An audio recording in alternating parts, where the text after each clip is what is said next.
नमस्कार, स्वागत है आप सभी का। मैं हूं आपके साथ मानू तेवतिया। चलिए फटाफट अंदाज में शुरू करते हैं खबरों का सिलसिला। राष्ट्रीय नागरिक रजिस्टर के बाद अब मोदी सरकार नागरिकता संशोधन बिल लाने की तैयारी में जुट गई है। इसको कैबिनेट की मंजूरी के बाद संसद में पेश किया जाएगा। कैबिनेट बैठक दिल्ली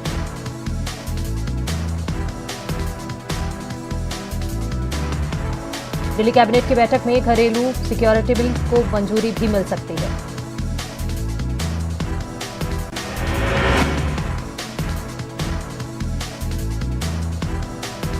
यूपी के राजभवन को उड़ाने की धमकी मिली है। डायनामाइट से राजभवन को उड़ाने की धमकी मिली है। राजभवन को खाली करने को भी कहा गया है।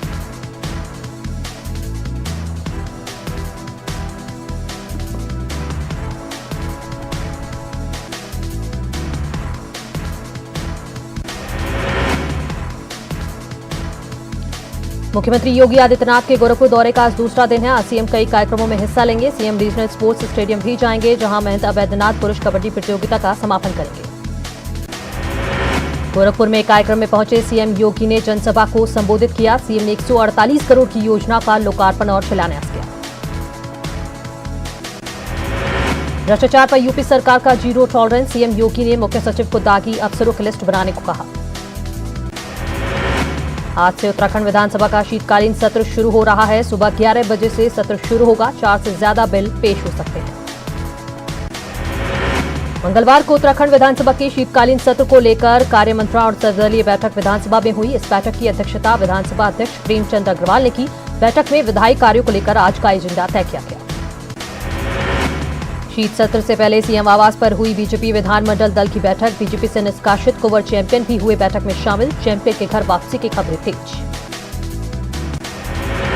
यूपी कैबिनेट मीटिंग में 34 प्रस्तावों पर मुहर। पीडब्ल्यूडी की ओर से निर्माण पर लगेगा वस्तुकर सेवा अनुदान वाले जूनियर हाई स्कूलों के शैक्षिक सत्र में बदलाव का प्रस्ताव भी पास।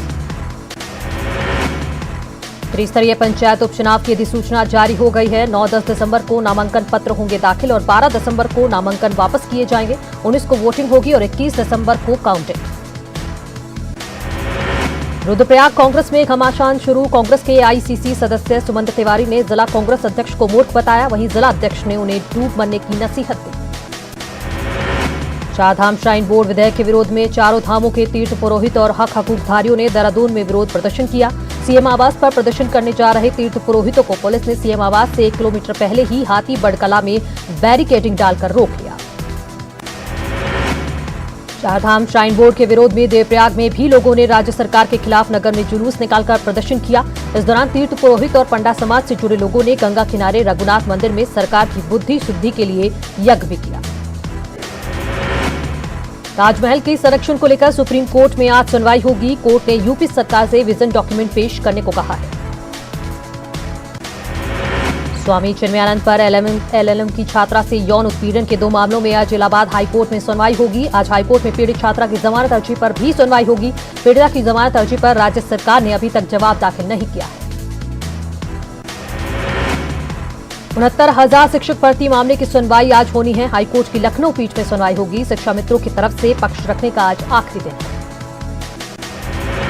यूपी में फर्जी शिक्षकों पर लगातार कार्रवाई जारी है। बेसिक शिक्षा मंत्री सतीश द्विवेदी का दावा है कि अब तक 1300 से ज्यादा फर्जी शिक्षकों पर कार्रवाई हो चुकी है और 4000 फर्जी टीचर रडार पर हैं। यूपी के 13 परिवहन अधिकारियों और कर्मचारियों पर कार्रवाई। लखनऊ क्षेत्र के एआरएम वित्त और 2 डिपो के लेखाकार निलंबित। 45 लाख की हेराफेरी का आरोप। हजारों करोड़ के घोटाले का आरोपी यादव सिंह जमानत पर रिहा। 2017 से गाजियाबाद के डासना जेल में बंद था यादव सिंह।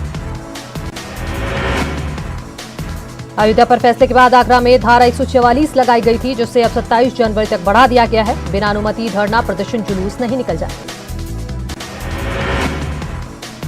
अयोध्या पहुंचे राज्य मंत्री मनोहर लाल ने कोर्ट के फैसले को बताया सत्य पर सत्य की जीत। अयोध्या में बनेगा भव्य राम मंदिर। पूर्व मुख्यमंत्रियों के बकाया मामले पर सरकार के अध्यादेश पर कोर्ट ने सुनवाई पूरी कर ली है। कोर्ट ने सभी पक्षों की दलील सुनने के बाद फैसला सुरक्षित रख लिया है। 9 दिसंबर को फैसला आएगा।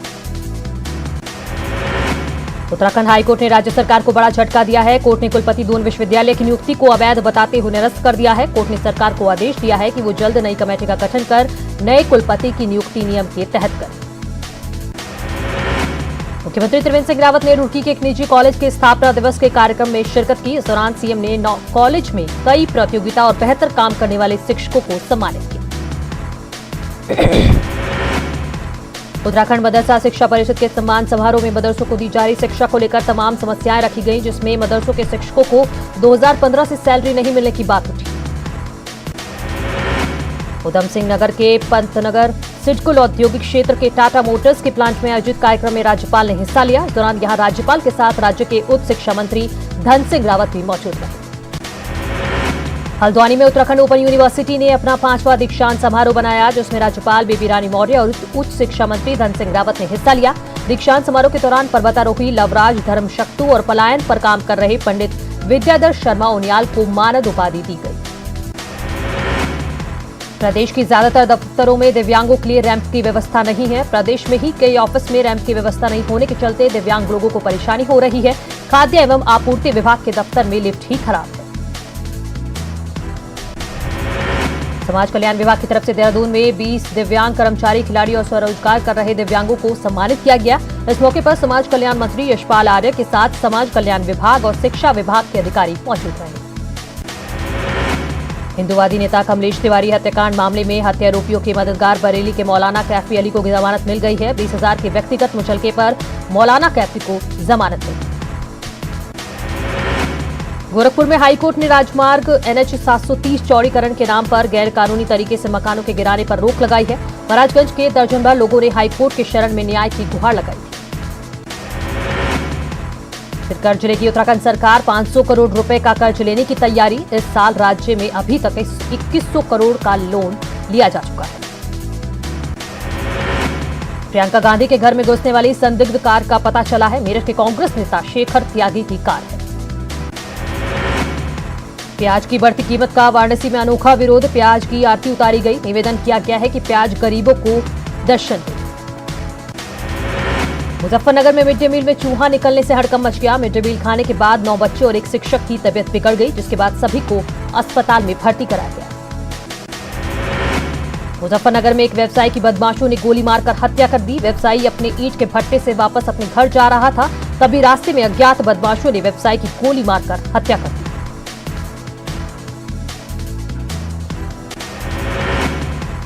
गोरखपुर में संदिग्ध परिस्थितियों में वकील की लाश मिलने से हड़कंप मच गया। पुलिस ने नाले में गिरने से वकील की मौत की आशंका जताई है। वहीं परिजन हत्या की आशंका जता रहे हैं।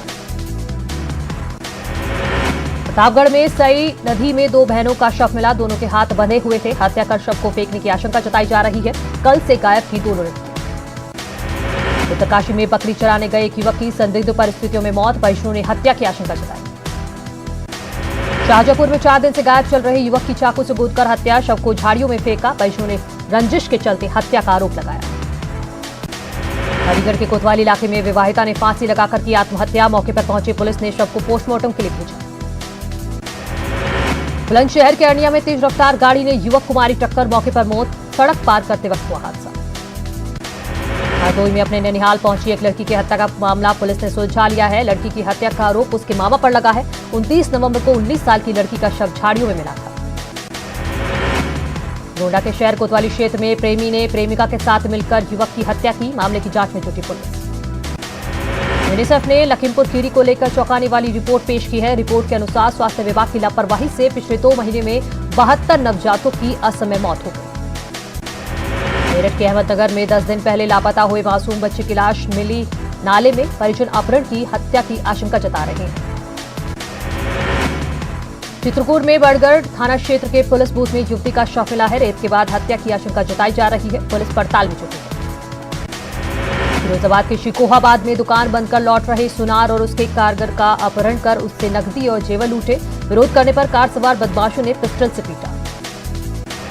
मिर्जापुर में नाबालिग लड़की से सामूहिक दुष्कर्म का मामला सामने आया है। 4 युवकों ने इस वारदात को अंजाम दिया। आरोपियों में एक सीआरपीएफ जवान भी शामिल है। मथुरा में नौकरी के डॉक्यूमेंट और आईडी प्रूफ लेकर मालिक ने बैंक से साठगांठ कर खाते खोल लिए और उन बैंक खातों में करोड़ों रुपए का ट्रांजैक्शन कर दिया। जब इन नौकरों के पास इनकम टैक्स विभाग की ओर से नोटिस आया तो पीड़ित कर्मचारी नोटिस लेकर एसएसपी ऑफिस पहुंचे और धोखाधड़ी के आरोपी व्यवसायी पर कार्रवाई की मांग। बुलंदशहर के औरंगाबाद में शव फेंककर अपराधी फरार, पुलिस ने सैंपल लेकर डीएनए जांच को भेजा। सीतापुर में भांजे ने मामा को ट्रैक्टर निकालने के विवाद को लेकर हत्या कर दी, पुलिस मामले की जांच कर रही है। गाजियाबाद में पुलिस और बदमाशों के बीच हुई मुठभेड़ में 25,000 का इनामी बदमाश आशु उर्फ पिंजी गिरफ्तार हो गया। बदमाश के पास से अवैध असलाहा और बाइक बरामद की गई। कानपुर में मुठभेड़ के बाद 2 चेन स्नेचर गिरफ्तार कर लिए गए। दोनों के ऊपर 25,000 का इनाम घोषित था। पकड़े गए बदमाशों के पास से अवैध असलाहा, बाइक और 6 चेन बरामद की गई। बेतिया की चितबड़ाग पुलिस ने 10 वांटेड अपराधियों को गिरफ्तार किया है।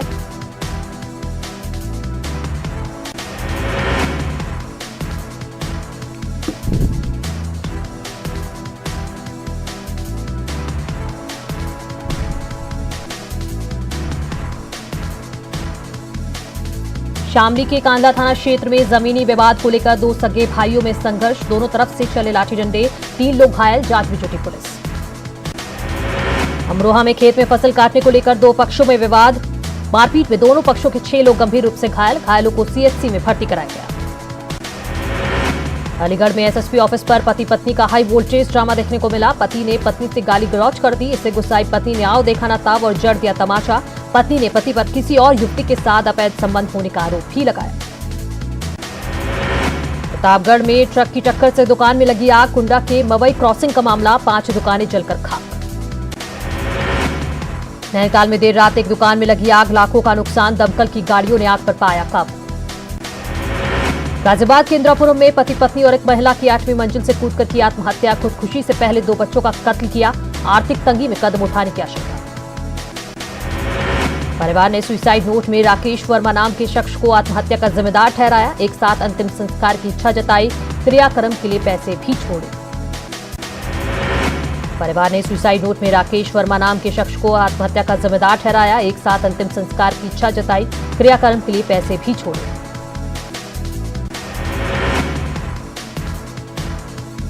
मैनपुरी छात्रा हत्याकांड में खुलासा, कत्ल से पहले रेप की पुष्टि 15 नवंबर को ही पुलिस को दी गई थी रिपोर्ट, लेकिन आरोपियों को बचाने में जुटी रही पुलिस।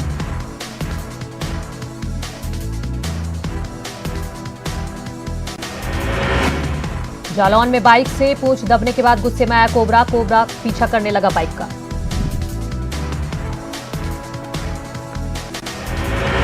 कानपुर देहात की अकबरपुर कोतवाली के 12 टोल प्लाजा पर तेज रफ्तार ट्रॉली ने टोल बूथ में टक्कर मार दी, इस हादसे में एक टोल कर्मी घायल हो गया। सोनभद्र की रॉबर्ट्सगंज कोतवाली क्षेत्र के पुसोली गांव में तेज रफ्तार बोलेरो तालाब में गिर गई, हादसे में एक युवक की मौत हो गई। मथुरा में नगर पंचायत सोंग के पूर्व अध्यक्ष के बेटे धीरज वर्मा अचानक लापता हो गए, पिता की शिकायत पर पुलिस ने खोजबीन शुरू कर दी है। अमरोहा में आवारा कुत्तों का आतंक, मासूम बच्ची को कुत्ते ने किया घायल, गजरोला इलाके का मामला, सामुदायिक स्वास्थ्य केंद्र में कराया गया भर्ती। हैदराबाद रेप कांड के विरोध में शामली में कैंडल मार्च निकाला गया, आरोपियों पर सख्त से सख्त सजा दिलाने की मांग की गई। हैदराबाद घटना पर बागपत की लेडी खली कविता दलाल को आया गुस्सा, बोली सबके सामने दरिंदों को मार दो गोली। भदोही में सीएम सामूहिक विवाह योजना में घोटाला, पीड़ित परिवार ने डीएम से की शिकायत, 10,000 की जगह सिर्फ 3,000 रुपए देने का आरोप। संभल के गुन्नौर ब्लॉक के बेसिक शिक्षा के स्कूल में बच्चों से पढ़ाई की जगह झाड़ू लगवाने का वीडियो वायरल। प्लास्टिक और कार्बन उत्सर्जन मुक्त पर्यावरण संबंधी जागरूकता के उद्देश्य से साइकिल यात्रा कर रहे एयरपोर्ट अथॉरिटी ऑफ इंडिया के स्पोर्ट्स प्रमोशनल बोर्ड का एक दल मंगलवार को कासगंज पहुंचा। ये यात्रा 23 नवंबर को दिल्ली एयरपोर्ट से शुरू की गई थी। नोएडा में बेहतर स्वास्थ्य सेवाओं के लिए आरोग्य वैन की शुरुआत, डीएम ने हरी झंडी दिखाकर वैन को रवाना किया। कासगंज में तहसील सदर में समाधान दिवस का आयोजन हुआ, जिसमें 195 शिकायतें आई, जिनमें से 7 समस्याओं का निस्तारण मौके पर ही हो गया। नैनीताल जिला पुलिस अब फेसबुक और व्हाट्सएप के जरिए भी महिलाओं की शिकायत सुनेगी। पुलिस ने जारी किया व्हाट्सएप नंबर, साथ ही बनाया फेसबुक पेज। महिला सुरक्षा पर संसदीय समिति की ट्विटर, फेसबुक, व्हाट्सएप, इंस्टाग्राम के अधिकारियों के साथ बैठक होगी, जिसमें साइबर सेफ्टी, अश्लील सामग्री की रोकथाम को लेकर चर्चा होगी। कैप्टन अमरिंदर सिंह ने महिलाओं के लिए पुलिस की मुफ्त मदद का ऐलान करते हुए कहा कि अगर कोई महिला रात के 9 बजे से सुबह के 6 बजे के बीच कहीं फंस जाती है तो वो पुलिस को कॉल करे और पुलिस उन्हें सुरक्षापूर्वक घर छोड़कर आए। महाराष्ट्र में आज मंत्रालयों का बंटवारा हो सकता है, दोपहर 3 बजे महाराष्ट्र कैबिनेट की बैठक होगी।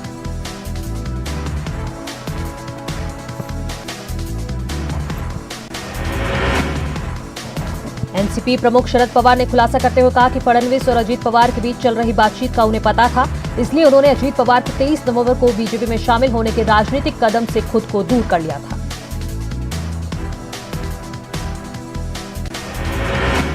जम्मू कश्मीर के कुपवाड़ा में आए बर्फीले तूफान में सेना के 3 जवानों के लापता होने की सूचना। तंगधार और गुरेज में आए बर्फीले तूफान, दोनों जवानों को बचाने के लिए सर्च ऑपरेशन किया जा रहा है। इससे पहले सियाचिन में 18 और 30 नवंबर को आए तूफान की चपेट में आने से 6 जवान शहीद हो गए थे।